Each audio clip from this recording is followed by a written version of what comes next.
श्री गणेशाय नमः। सोमवार व्रत कथा।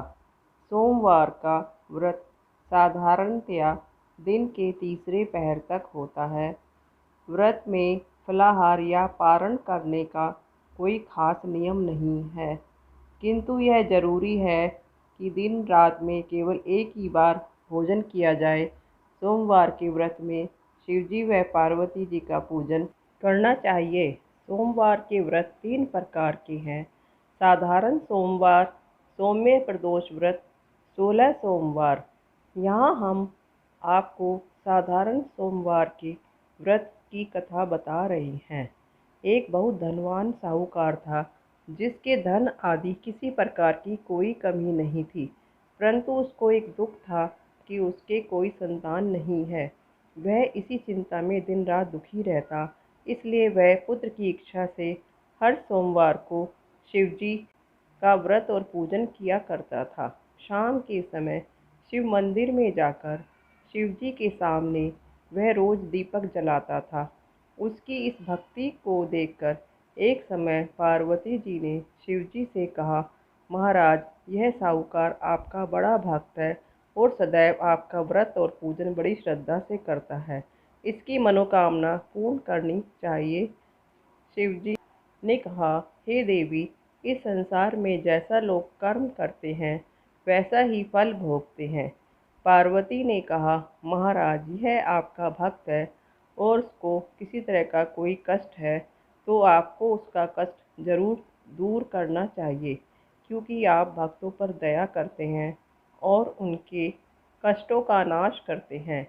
और अगर आप ऐसा नहीं करोगे तो कोई मनुष्य आपकी व्रत और पूजा नहीं करेगा। पार्वती जी का ऐसा आग्रह देखकर शिवजी महाराज ने कहा, हे पार्वती, इसके कोई पुत्र नहीं है, इसीलिए यह दुखी रहता है। इसके भाग्य में पुत्र नहीं है, फिर भी मैं तुम्हारे कहने से इसे पुत्र प्राप्ति का वरदान देता हूँ, लेकिन वह 12 वर्ष तक जीवित रहेगा। इसके बाद उसकी मृत्यु हो जाएगी। इससे ज़्यादा मैं और कुछ इसके लिए नहीं कर सकता। यह सब बात साहूकार सुन रहा था। इससे न तो कुछ उसको प्रसन्नता हुई और ना ही दुख हुआ। वह उसी तरह ही शिवजी महाराज का सोमवार व्रत व पूजन करता रहा। कुछ समय बीत जाने पर उसकी पत्नी गर्भवती हुई और 10वें महीने में उसने एक अति सुंदर पुत्र को जन्म दिया। साहूकार के घर खुशियां मनाई गई। साहूकार ने उसकी केवल 12 साल की आयु जानकर न तो कोई खुशी प्रकट की और न किसी को यह भेद बतलाया। जब वह बालक 11 साल का हो गया, तब उसकी माता ने उसके पिता से बालक का विवाह करने के लिए कहा, मगर वह साहूकार कहने लगा कि मैं अभी इसका विवाह नहीं करूँगा और इसे काशी पढ़ने भेजूँगा।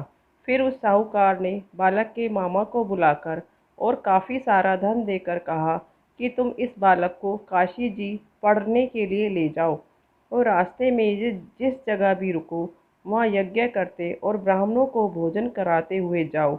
वह दोनों मामा और भांजे सब जगह यज्ञ करते और ब्राह्मणों को भोजन कराते जा रहे थे। रास्ते में एक नगर पड़ा।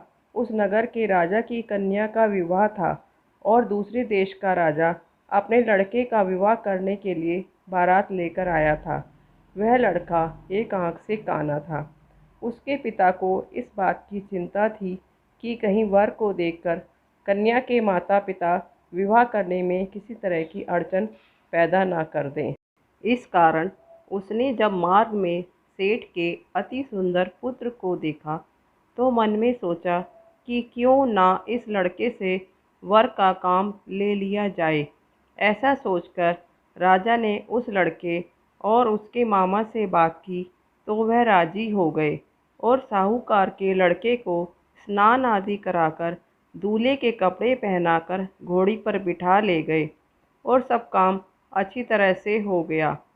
फिर राजकुमार के पिता ने सोचा कि यदि मैं विवाह का काम भी इसी बालक से करा लूँ तो अच्छा ही होगा। ऐसा सोचकर उसके मामा से कहा कि यदि फेरों और कन्यादान का काम भी करा दे तो आपकी अति कृपा होगी और हम इसके बदले में बहुत कुछ धन भी देंगे। लड़के और उसके मामा ने यह बात स्वीकार कर ली और उसका विवाह राजकुमारी से हो गया। परंतु विवाह के बाद जब साहूकार का लड़का जाने लगा तो उसने राजकुमारी की चुनरी के पल्ले पर लिख दिया कि तेरा विवाह तो मेरे साथ हुआ है, परंतु जिस राजकुमार के साथ तुमको विदा करेंगे वह आँख से काना है और मैं काशी पढ़ने जा रहा हूँ। राजकुमारी ने जब अपनी चुनरी पर लिखा हुआ पाया तो उसने राजकुमार के साथ विदा होने से इनकार कर दिया और कहा कि यह मेरा पति नहीं है। मेरा विवाह तो जिसके साथ हुआ है वह तो काशी जी पढ़ने चला गया है।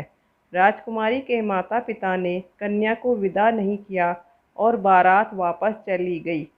इधर सेठ का लड़का और उसका मामा काशी पहुंच गए। काशी जाकर उन्होंने यज्ञ हवन करना और लड़के ने पढ़ना शुरू कर दिया। जब लड़के की आयु 12 साल की हो गई तब एक दिन उन्होंने यज्ञ रचा रखा था कि उस लड़के ने अपने मामा जी से कहा, मामा जी मुझे ऐसा लग रहा है कि मेरी तबीयत ठीक नहीं है। तो मामा ने कहा तुम अंदर जाकर आराम करो।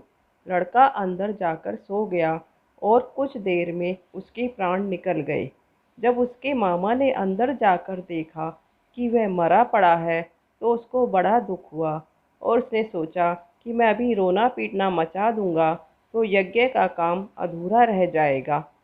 अतः उसने जल्दी से यज्ञ को समय पर समाप्त करके ब्राह्मणों के जाने के बाद रोना पीटना आरंभ कर दिया।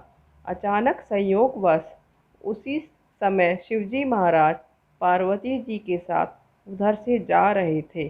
जब उन्होंने ज़ोर ज़ोर से रोने की आवाज़ सुनी तो पार्वती जी शिवजी को आग्रह करके उस बालक के पास ले गई और ऐसे सुंदर लड़के को मरा हुआ देखकर कहने लगी कि महाराज यह तो वही सेठ का लड़का है जो आपके वरदान से हुआ था।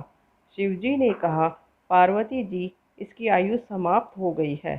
पार्वती जी ने कहा, महाराज कृपा करके इस बालक को और आयु दो, नहीं तो इसके माता पिता तड़प तड़प कर मर जाएंगे। पार्वती जी के इस प्रकार बार बार अनुरोध करने पर शिवजी ने उसको जीवन वरदान दिया और शिवजी महाराज की कृपा से वह लड़का जीवित हो गया। शिवजी और पार्वती जी कैलाश चले गए। तब वह लड़का और उसका मामा उसी तरह यज्ञ करते हुए अपने घर की ओर चल पड़े और रास्ते में चलते हुए उसी शहर में रुके जहाँ पर उस लड़के का विवाह हुआ था। वहाँ आकर जब उन्होंने यज्ञ आरंभ कर दिया तो उस लड़के के ससुर उस नगर के राजा ने उसको पहचान लिया और अपने महल में ले जाकर उसकी बड़ी खातिर की। साथ ही धन धान्य और दास दासियों के साथ आदर सत्कार के साथ अपनी लड़की और जमाई को विदा किया।